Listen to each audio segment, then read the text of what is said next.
তোমার দিয়া দেব তুমি গ্রহণ ভগবান বলেন আমি সব সইতে পারি। যেদিন অহংকার করে তার গল্প চূর্ণ করে দেয় আর কি সইতে পারি না জানো? যদি কোনো ভক্ত আমার দুই ভাইয়ের গঙ্গার জল দিয়ে ডেকে ডেকে বলিতে পারে গোবিন্দ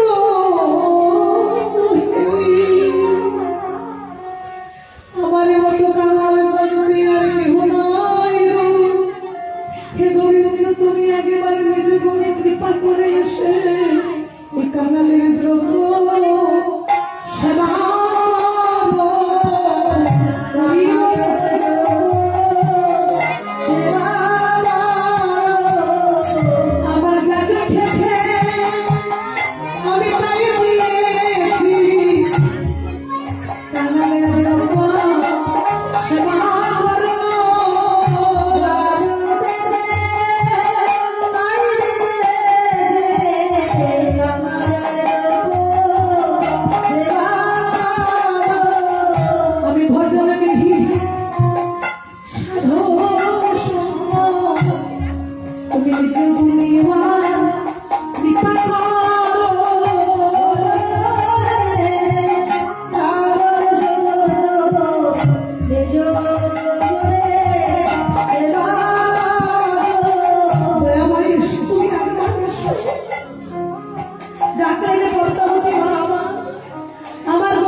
বিদুরকে কাকা বলে ডাকতে, আর বিদুরের স্ত্রীকে কখনো মা বলে ডাকতে, কখনো খুড়িমা বা কাকিমা বলে ডাকতে।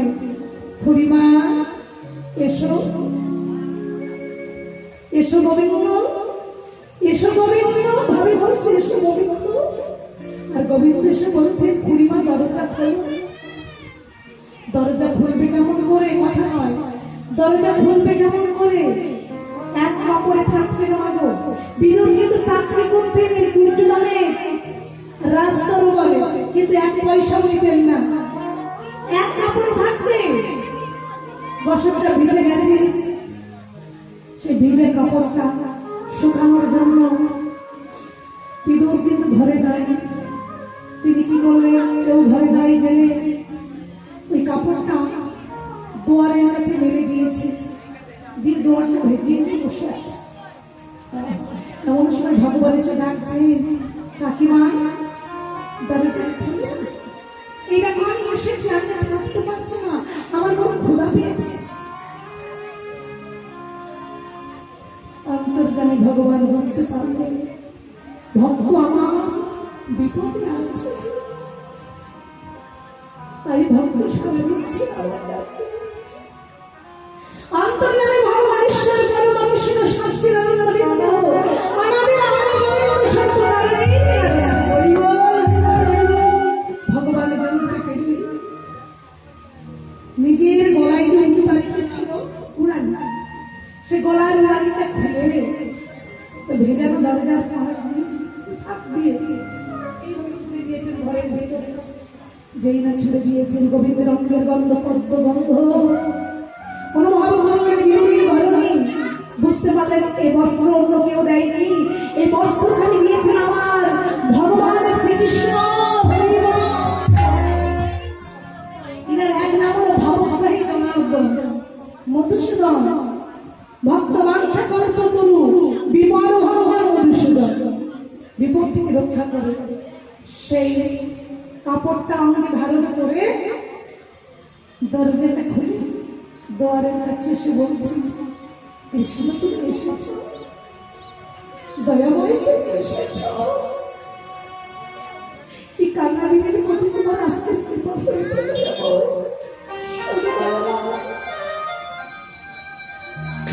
এখন মন কান্না হয়, এই মন কান্না ফেলে কে দিয়ে তোমার সেবা দেবো বলো? আমি জানি না করে না, এরকম উদানটা চলে যাচ্ছে, ভীষণ ক্ষুধা পেয়েছে, তোমার ঘরে যা আছে তাই আমাকে দাও। বাবা আমার ঘরে তো কিছু নাই। মিথ্যা বলো না, ভক্তের ঘর কখনো শূন্য হতে পারে না। এই জগতে যারা ভক্ত তাদের ঘর ভগবান কখনো শূন্য করেন না। তোমার ঘরে কিছু না কিছু আছে, তুমি নাও ঘরে গিয়ে দেখো। কিছু ছিল না, কিন্তু ভগবানের কৃপায় ঘরে এক কোনায় এক ছাড়া পাকা কলা পড়ে আছে। সেই পাকা কলার ছাড়াটা হাতে করে নিয়ে বিদুরের ঘরে আসে, কিন্তু মনে মনে চিন্তা করছে এর মধ্যে তো কয়েকটা পচন গেছে। দুপুর বেলাতে শুধু কি ভাত দেওয়া যায়, একটু মিষ্টি তো দরকার, কিন্তু মিষ্টি তো আমার ঘরে নাই। কাপড়ের আঁচলে ঝেড়ে নিয়ে আসে। ভগবান যদি আমার কাছে কিছু সেবা করতে চাই তবে আমি দেখাবো, নইলে আমি এই কলা শুধু সেবা দিতে পারবো। অন্তর্যামী ভগবান বুঝতে পারবে। পূর্ণিমা তুমি দাঁড়িয়ে কেন? দাও দাও দাও দাও, তুমি কি এনেছো দাও। বাবা আমার তো কিছু নাই, তুমি আঁচলে ঢেকে রেখেছো নাকি? দেবে না কেন? আঁচলে ঢেকে রেখেছো দেখাবে না, কিন্তু কৃষ্ণ জোর করে হাত থেকে কলা ছাড়াটা কেড়ে নেবে। হরিমা কতদিন এই অমৃত ফল সেবা করি না, এই পাকা কলা আমি কতদিন সেবা করি না। দাও না আমার বদলে, তুমি দাও। ভগবান মধু লীলা বিদুরের ঘরে বললেন, কৃষ্ণ তুমি যখন বলেছ আমাকে কাকিমা, আর কৃপা করে যখন আজকে এসেছ আমার ঘরে, আজকে আমি যেমন তেমন ভাবে তোমার সেবা দিব। এসো আমার কোলে, এসো আমার কোলের উপরে বসো তুমি। ভগবান শ্রীকৃষ্ণ ছোট্ট বালকের মতো বিদুরের সহধর্মিণীর কোলে কোলে গিয়ে বসিলেন। যেই না কোলে গিয়ে বসলেন, ভগবানকে দর্শন করি মায়ের আত্মস্মৃতি জানাই, আত্মস্মৃতি শস্য হয়ে মায় আমার ওই কলার চারা হইতে একটি করে কলা খসিয়ে গিয়ে খোসা ফেলে দেবেন। কি করলো জানেন? কলার সাজে ফেলে দিল। আর কলার খোসা সেটাকে শ্বাস মনে করে গোবিন্দের বদলে তুলে দিয়ে বলছে, খাও গো আমার প্রাণের খাও, খাও গো আমার প্রাণের খাও,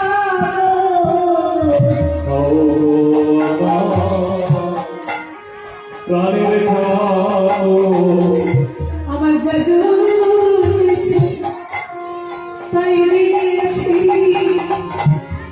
খাও গো আমার আমার প্রাণের খাও।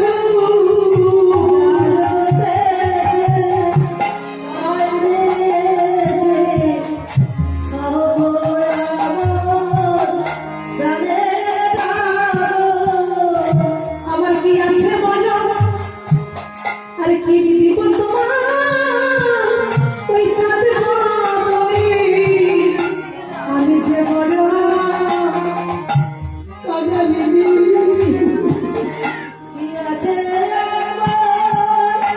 দিব রাজতে ছেড়ে আমার মুখখানা জগতে কেহ নাই, ঘরে যাচ্ছিল আমার তাই দিয়েছি। আমার আর কেহ নাই, যাদের আমার তাই দিয়েছি। এদিকে বিদুর গিয়েছেন স্নানে, স্নান করে ফিরে আসছেন। যেই না দুয়ারের কাছে এসে দেখলেন ভগবানকে কোলে করে নিয়ে ওনার স্ত্রী সেবা দিচ্ছে, কলার খোসা শ্বাস ফেলে দিয়ে কলার খোসা দিচ্ছে। বলছেন কর্তা, কর্তা তুমি কি করছো? যাকে পাওয়ার জন্য কত মুনি ঋষি যোগী ধ্যানে ধ্যানে সাধনা করছে, সেই বদলে যে বদলে কৃষ্ণ সাথে সেই বদলে তুমি আসতে দিচ্ছ না কলার খোসা। বৈষ্ণব পদকর্তা এক পাশে দাঁড়িয়ে বলবে, ওগো বিদু, তুমি এইভাবে ওই পদ্মা মাকে বলো না। শোনো, গোবিন্দকে দর্শন করে উনি যে আত্মস্মৃতি হারিয়ে ফেলেছে, ওনার যে বাহ্য জ্ঞান শূন্য হয়েছে, এ জগতে যে গোবিন্দকে একেবারে ভালো করে দেখে, জনমের মতো যে একবার ভালো করে দেখে, তার যে আত্মস্মৃতি জ্ঞানে থাকে না। তাই তো মা, অনেকেই ভক্তকে বলে পাগল। দেখো, পাগল হয়ে গেছে। দেখা গেল কোটি টাকার মালিক, কোটি কোটি টাকার মালিক, তার বাবা ছেলেটা কি করলো? সন্ন্যাস নিল। হরে কৃষ্ণ, সন্ন্যাস নিল। শিখা চৈতন্য বা শিখা নিয়েছে, তিলক মালা নিয়েছে, সংসারের সঙ্গে কোনো যুক্ত নাই, সংসার ছেড়ে চলে গেল। কি গো, অনেকে বলে পাগল হয়ে গেছে ছেলে, আসলে তো পাগল হয়ে গেছে। বলবে না, যদি কারো হৃদয়ে কৃষ্ণ প্রেম একবার জাগৃত হয়, তাকে যে মায়ার বন্ধনে আবদ্ধ করিতে পারে না, তাকে যে ভগবান পাগল সাজাইয়ে রাখতে পারে। জগতে সবই মিথ্যা, জগতে একমাত্র সত্য ভগবানের চরণ আর ভগবানের নাম আর ভক্ত সঙ্গ, এটাই হলো আমাদের একমাত্র জীবনের উদ্দেশ্য, আর কিছু না। তাই আজকে ভগবানের সেবা হলো, সেবার পরে আশ্রম হলো। আশ্রমের পরে পরবর্তী এক পাশে দাঁড়িয়ে বলছেন, বাসুদেব ঘোষে কহে মনে দেবা দিশে,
চলো সবাই মিলে আমরা বৃন্দাবনে চলে যাই, আমাদের মাধুর্যময় দিন আস্বাদন করবো। হরে কৃষ্ণ, জয় রাধে রাধে। আচ্ছা চলে আমার মন মধুর বৃন্দাবন, যমুনার ধারে ধারে তালে বাবা।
চলে আমার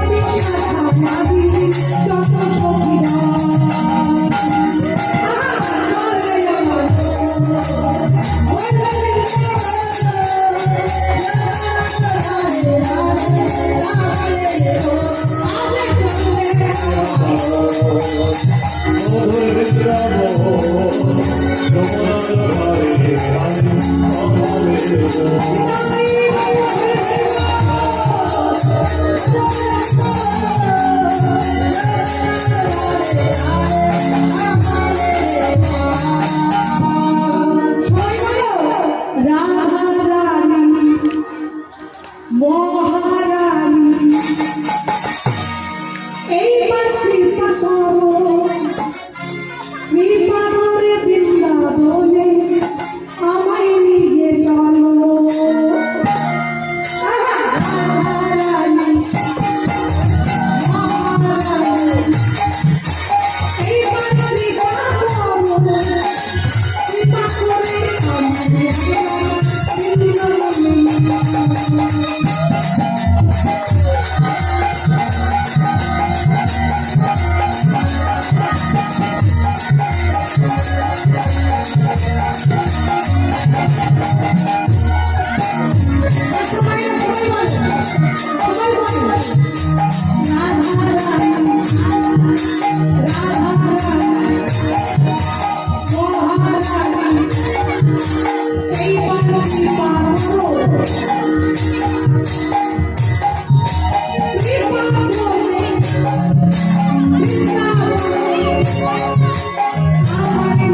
পদমণ্ডলী কি, আপন আপন গুরু গোসাই কি, মহন্ত গণ কি, শ্রী গুরু সুরার প্রেমানন্দে তাই গৌর হরি হরি হরি।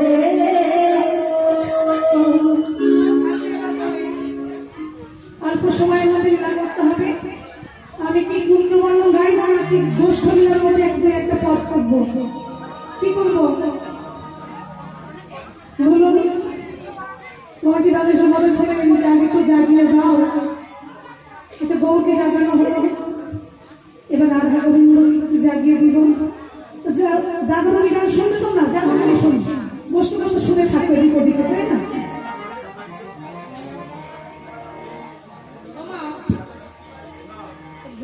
করে করে না জগৎটা একেবারে সাক্ষাৎ চলে যাচ্ছে, ঘুম ঝুম ঘুম ঝুম চলে যাচ্ছে। তো সেং ব্যাং যা বলছে হরি বল বলে যাচ্ছে, কিন্তু আসল কীর্তন যে কি এটা কেউ জানতে চাইছে না।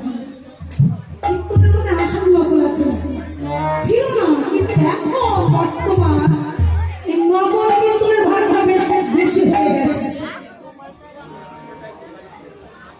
আসল কীর্তনটা আমাদেরকে শুনতে হবে।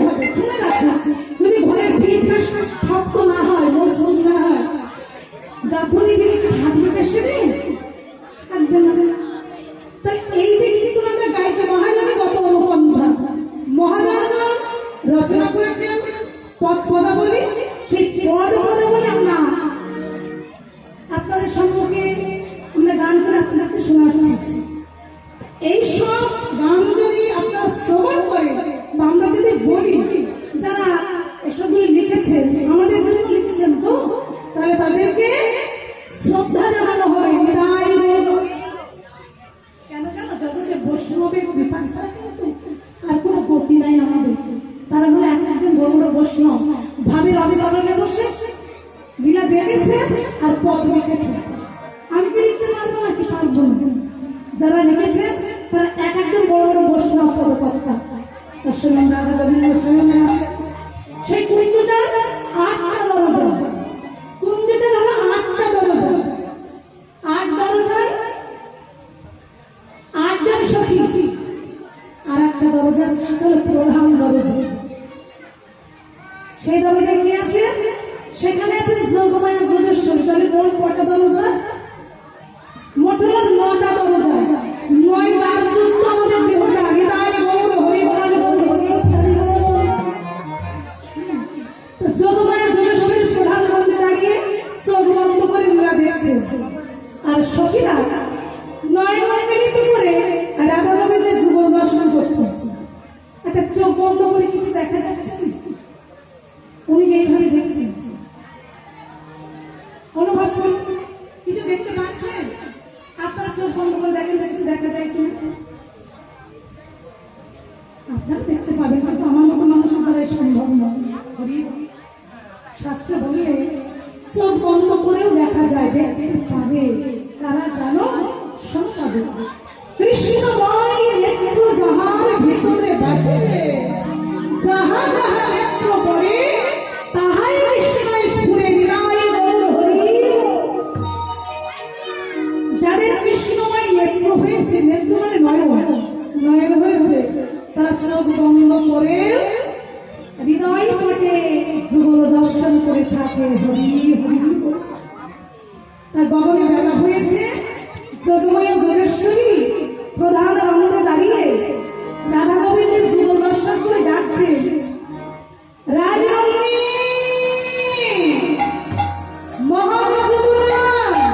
আর ঘুমিয়ে থেকো না। একটা বড় গান অল্প সময়ের মধ্যে আপনাদেরকে শোনাচ্ছে, শুরু কেউ হয়েছে করবেন না। এই গানটা হলো শশী ঠাকুর গান, এই গানটা হলো ৫৬ মাত্রা গান। যাই ওরে যা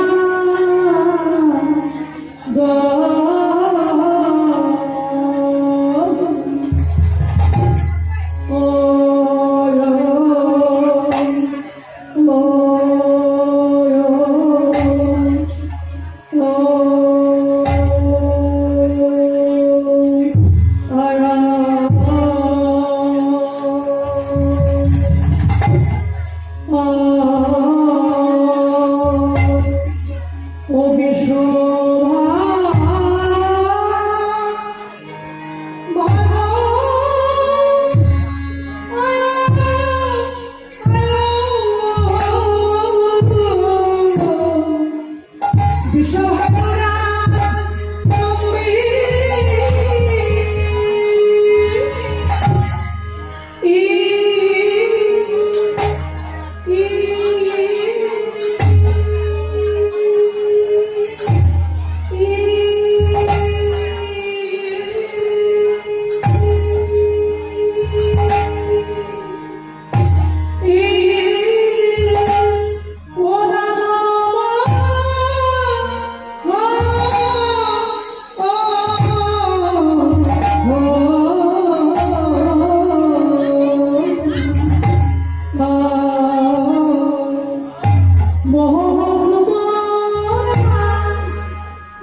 এই কুঞ্জ ভঙ্গ বা কুঞ্জ বর্ণন গানে না বিশ্বাস থাকতে হবে, বিশ্বাস থাকতে হয় গো।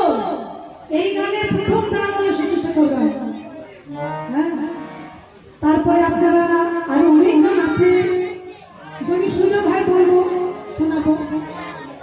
আর সুযোগ না হলে যদি আবার কোনোদিন গোবিন্দের কৃপা হয়, তোমরা যদি আবার কোনোদিন আমাকে নিয়ে এসো, তাহলে সেদিন আবার গাইবে নিতাই গৌর হরি বল হরি বল।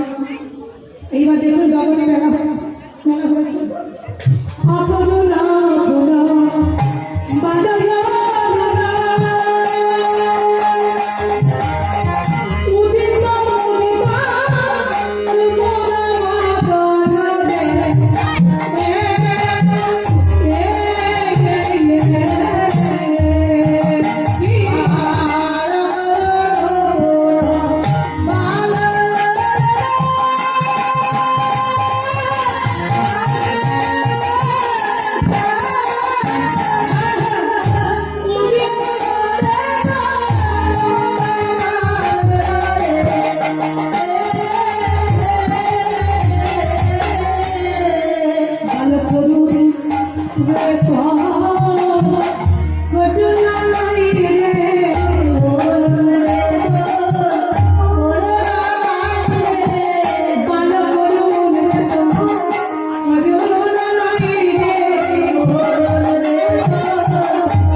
গগনে যখন সূর্যের উদয় হয় সেই মুহূর্তকে বলা হয় অরুণ। অরুণ মানে লাল, লাল ডগমগ ডগমগ করতে করতে উদয় হয় না, তখন ওনাকে বলা হয় অরুণ। বৃন্দাবনে চতুর্ভুজ সূর্য উদয় হয়েছে, লাল হয়ে গেছে, ছুটে এসে বলছে তোর কি অরুণ নাম নাই? কিরে এখন উদয় হচ্ছিস কেন? এখন হয়নি উদয়। এমন সময় পরিবর্তনটা হয়েছে, তুই উদয় হলি কেন? এখনো তুই অস্ত যা। ওদের বলাচ্ছে বলো উদয় হলে সময় ধরে অস্ত যায়?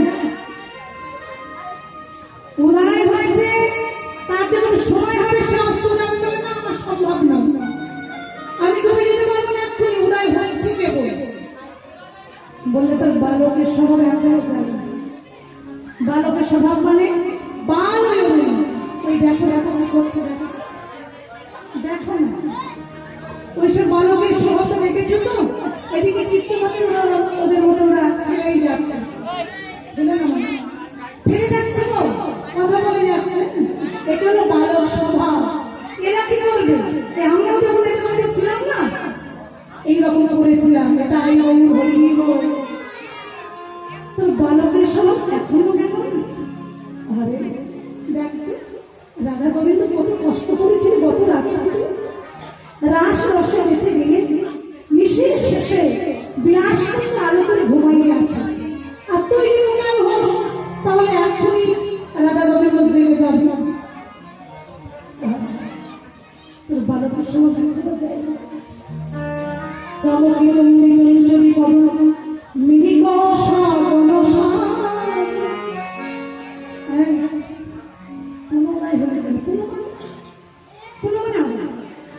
এখানে কোন শব্দের অর্থ আবার যেদিন লক্ষণ মারা গিয়েছে ক্রেতা যুগে, লক্ষণ মারা গেল রাবণের শত্রু, লক্ষণের মৃত্যু হয়েছে, রামচন্দ্র তো তিনি আকুল হয়ে গেল।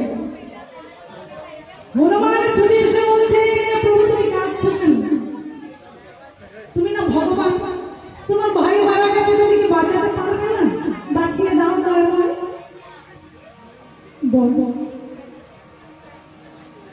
বলে হনুমান আমি কেমন করে বাঁচাবো? বলে কবিরাজ এনে বেশ সুশেষ কবিরাজকে নিয়ে এলেন। আমার ত্রেতা যুগে বিশিষ্ট কবিরাজ ছিলেন সুশেষ কবিরাজ, তাকে ডেকে আনা হলো। সুশেষ কবিরাজ বলেন দেখো আমি ঔষধ আমার ঝোলায় আছে, কিন্তু অনুপান আমার কাছে না, একটা বিশিষ্ট অনুপানের দরকার। কি বিষণ্ণ করণে যদি যদি পারো তবে আমার কাছে যে দ্রব্যগুলি আছে সেইগুলি দিয়ে বিষণ্ণ করণের রস একত্রিত করে লক্ষণ ঠাকুরের সেবা করাইলে লক্ষণ ঠাকুর বেঁচে যাবে।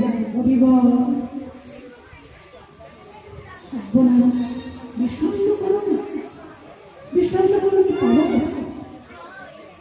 সুশীল কবিরাজ বলে দিলেন দয়াময় প্রভু রামচন্দ্র আমার মনে হয় বিষণ্ণ করণের আজকে আছে ওই গন্ধমার্দন পর্বত, গন্ধমার্দন পর্বতে যাও, সেখানে গিয়ে পেয়ে যাবে। হনুমান ছুটে এসে বলেন প্রভু আমি হলাম পবন পুত্র, আমি পারবো, আমি এনে দিতে পারবো, তুমি আশীর্বাদ করো।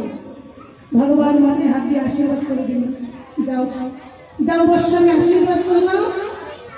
সকাল হওয়ার আগে অর্থাৎ সূর্য উদয় হওয়ার আগে এই বৃক্ষটা তোমাকে এনে দিতে হবে। ওমা সকাল হয়ে গেলে লক্ষণ কিন্তু আর বাঁচবে না। হনুমান বলে দয়াময় তুমি আশীর্বাদ করো, প্রভাত হওয়ার আগে আমি যেন এনে দিতে পারি বিসর্গ করো। ভগবান বলেন তুমি চেষ্টা করো, আমি আশীর্বাদ করলাম। শুধু ভগবানের আশীর্বাদ পেলে হবে না, নিজেকে চেষ্টা করতে হবে, তাই না? কর্মই হলো শ্রেষ্ঠ। আচ্ছা এইবার হনুমান কি করেছে জানে?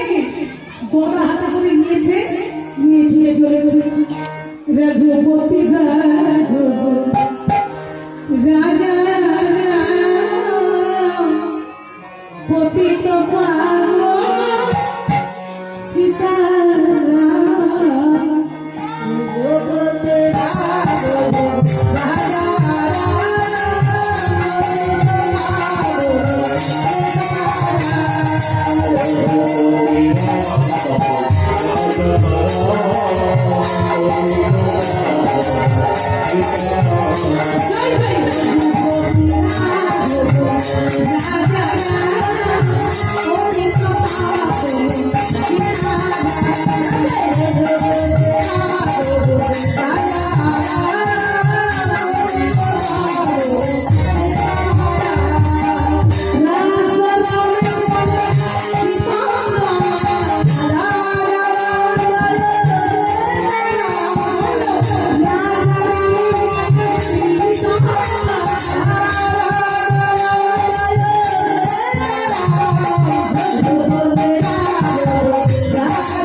পাবে, কিন্তু শুনেছে পর্বতে আছে, এই পর্বতে আছে। খুঁজছে, খুঁজে পেল না। তখন মনে মনে চিন্তা করলো পর্বতকে নিয়ে যাবে, এই পর্বতকে ভগবানের কাছে নিয়ে যাবে। আচ্ছা বলো তো, পর্বতকে নিয়ে যাওয়া যায়? প্রথমে চেষ্টা করলো, নিয়ে যেতে পারছে না। তারপর মনে মনে ভাবলো ভগবানের চাইতে ভগবানের নাম বলো, তাই না? ভগবানের চাইতে ভগবানের নাম বলো, নামের চাইতে ভক্ত বড়। হরি বল। আচ্ছা আমি ভক্ত হতে পেরেছি না জানি না, আমি যে ভক্ত হয়েছি তা জানি না, কিন্তু ভগবানের নাম তো বলো। ভগবানের নাম উচ্চারণ করে আমি পর্বত স্পর্শ করবো, দেখি পর্বতটা হালকা হয় কি। জয় শ্রীরাম, জয় সীতারাম, জয় শ্রীরাম। এই বলে যে পর্বতে হাত দিয়েছে, একেবারে ছোড়ার মতো হয়ে গেল, পাতলা হালকা। হনুমানের আনন্দ আর হচ্ছে না গো, ছুটে চলেছে রঘুপতি রাজা।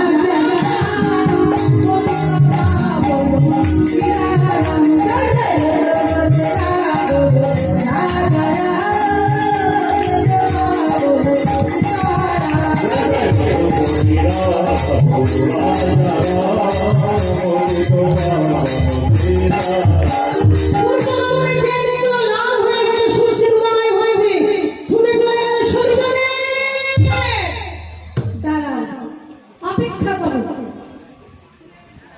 এখনই তুমি যদি উদয় হও লক্ষ্মণ ঠাকুর আর বাঁচবে না।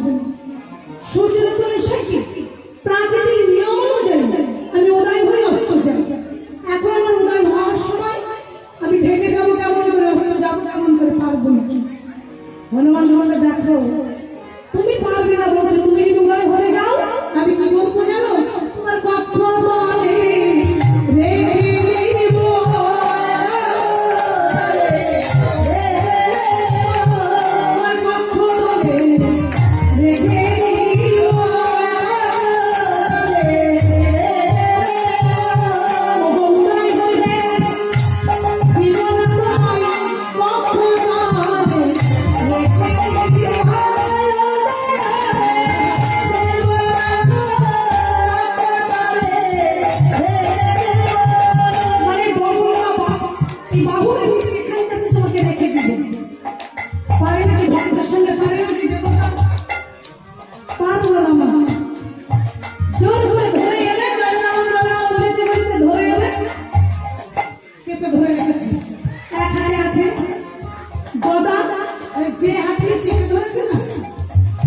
এখানে পর্বত আর এখানে আছে কি সূর্যোদয়।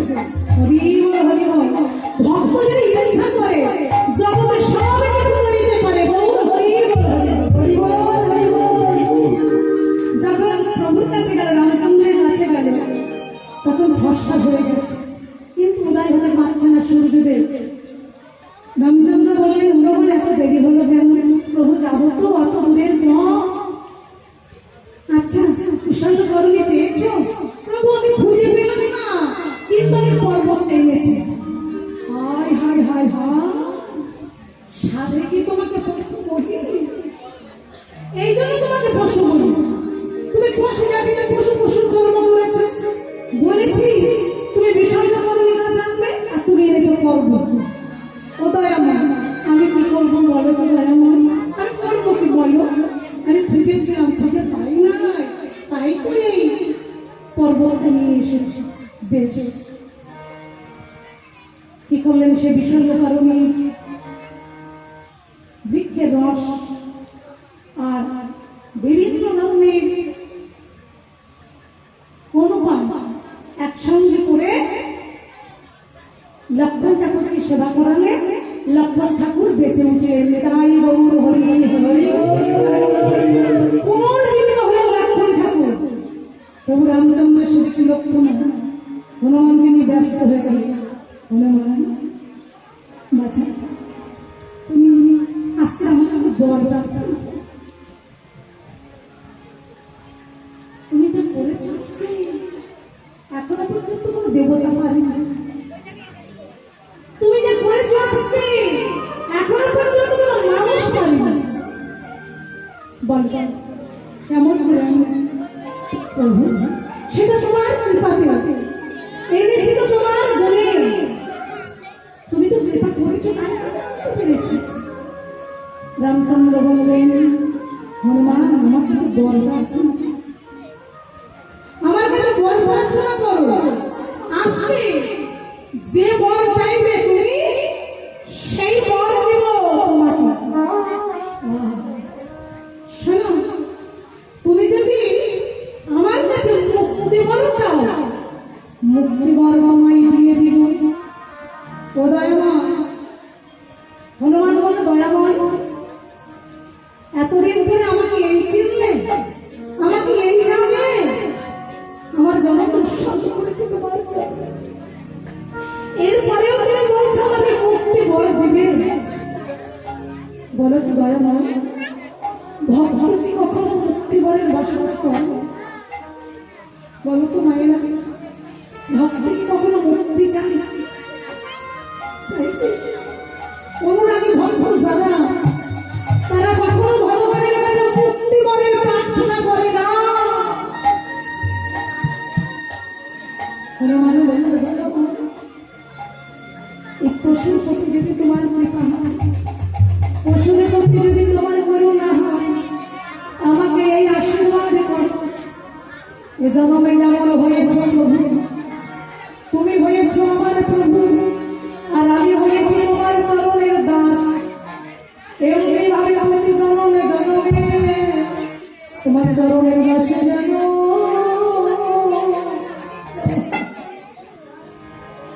আমি হতে পারি, তোমার চরণের দাসে যেন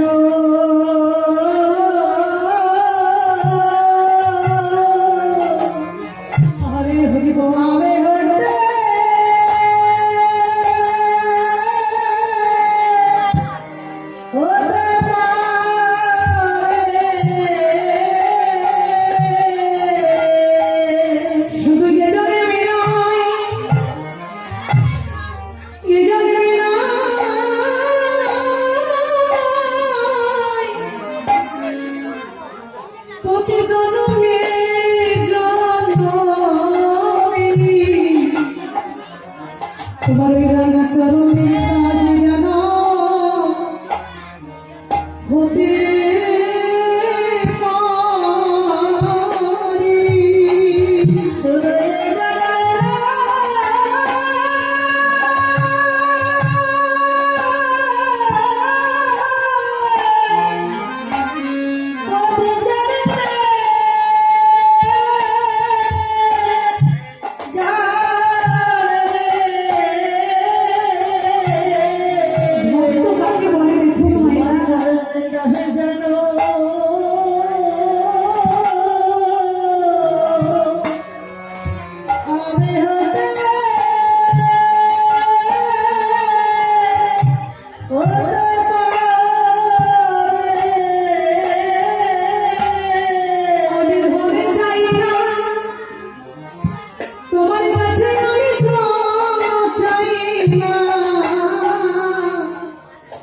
তোমার চরণের দাসী যেন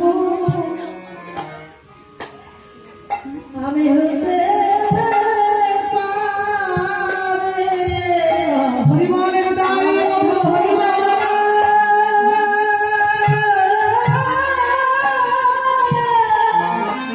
আমি চাই তোমার চরণের দাসী যেন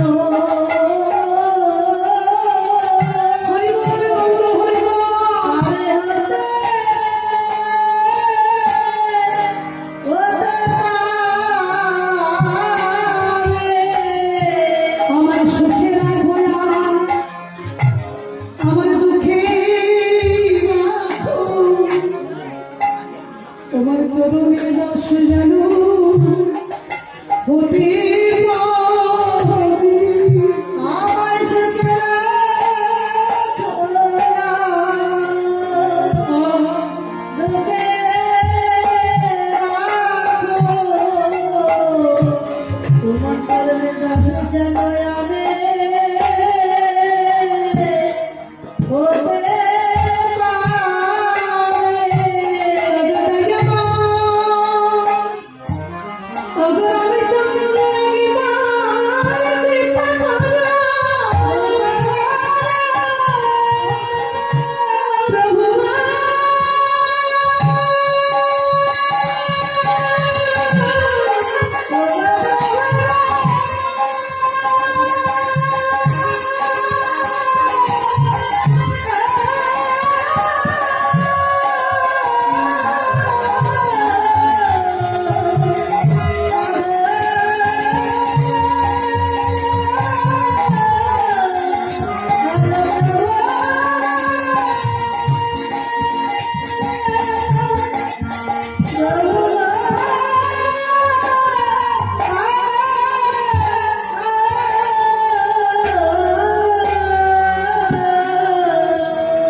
প্রতি জন্মে জন্মে যুগে যুগে যোগে যোগে অর্থাৎ যতবার জন্ম দেবে এই ভবের মাঝে ততবারই যেন তোমার চরণে দাস হতে পারি। আবার বললেন দয়াময়, আমি এমন কোনো সংস্কৃতি করি নাই, আমি এমন কোনো সুকর্ম করি নাই যে তোমার চরণের দাস পরের জন্মেও হব। তবে শুনে রাখো, তুমি যদি তোমার ওই রান্না চরণের দাস না করো তাতেও আমার কোনো দুঃখ নাই গো। তুমি কি করবে জানো? যারা তোমার চরণের দাস হবে তুমি তাদের চরণের দাস করে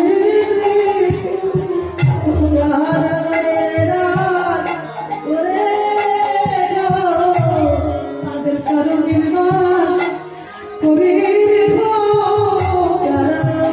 দাস করে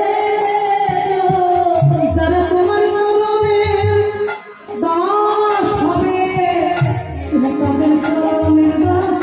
হবে তুমি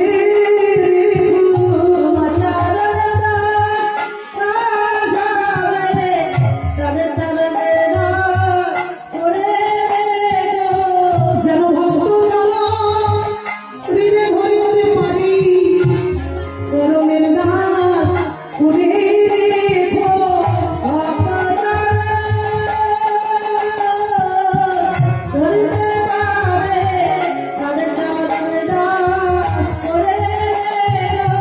যেন ভক্ত চরণের সেবা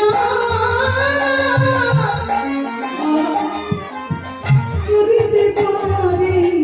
ওগো জন্মে জন্মে যুগে যুগে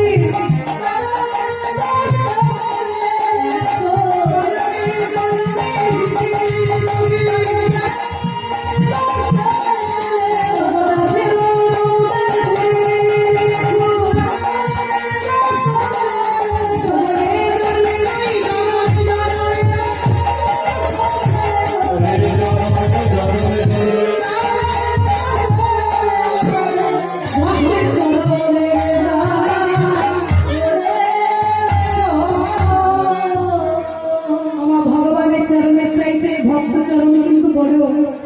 জানেন ভগবান বলেছে ভক্তের শরীরে আমার সতত বিশ্রাম। যারা আমাকে ভালোবাসে আমি তাদেরকে না হতেও পারি, কিন্তু আমার ভক্তকে যারা ভালোবাসে আমি তাদের হবই বা হয়ে থাকি। এটাই গৌর হরি হরি। আচ্ছা, তা বৃন্দাবনের চতুর্ভুম গত রাত্রিতে কুমুদ ফুলের মধু পান করেছে, সকাল হয়েছে পদ্ম ফুলের মধু পান করবে, তাই ছুটে চলেছে। কিন্তু মনে মনে চিন্তা করছি কুমুদ ফুলের মধ্যে যদি আমি থেকে যাই আমি আটকা পড়ে যাব। আবার দেখছি আমি যদি না যাই পদ্মা তো মনে কষ্ট পাবে, তাই ঘুরে ফিরে এসে প্রণাম করে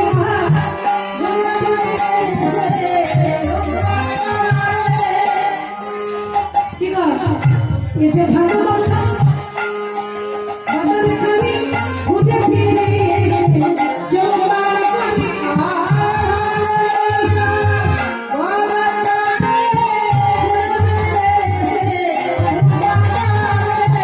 ওগো যাই যাই ঘুরে ফিরে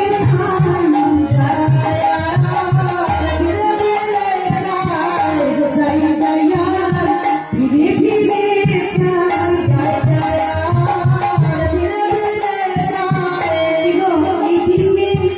আপনাদের কাছে এসেছি, বহুদিন পরে এলাম।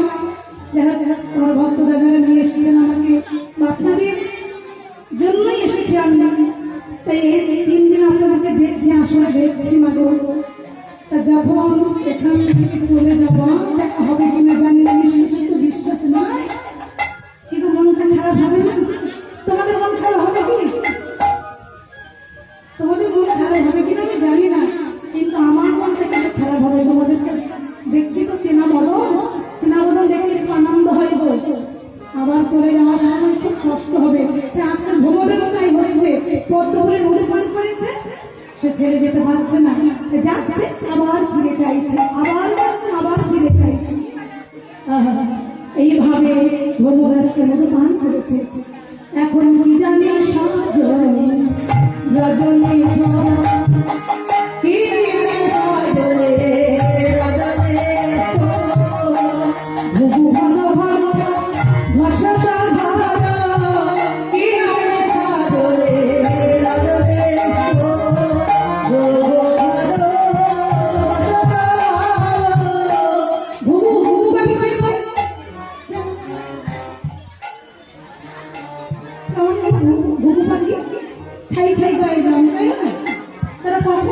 ভোরবেলা দিনের বেলা তো দেখা যায়, কিন্তু ওদের ডাক শুনতে গেলে ভোরবেলা থাকে। তা আমাদের দেশে গুরু আর বৃন্দাবনের গুরুর মধ্যে কিন্তু পার্থক্য আছে। জাতিতেই না, স্বভাবের তারতম্য। দেখো আমাদের দেশে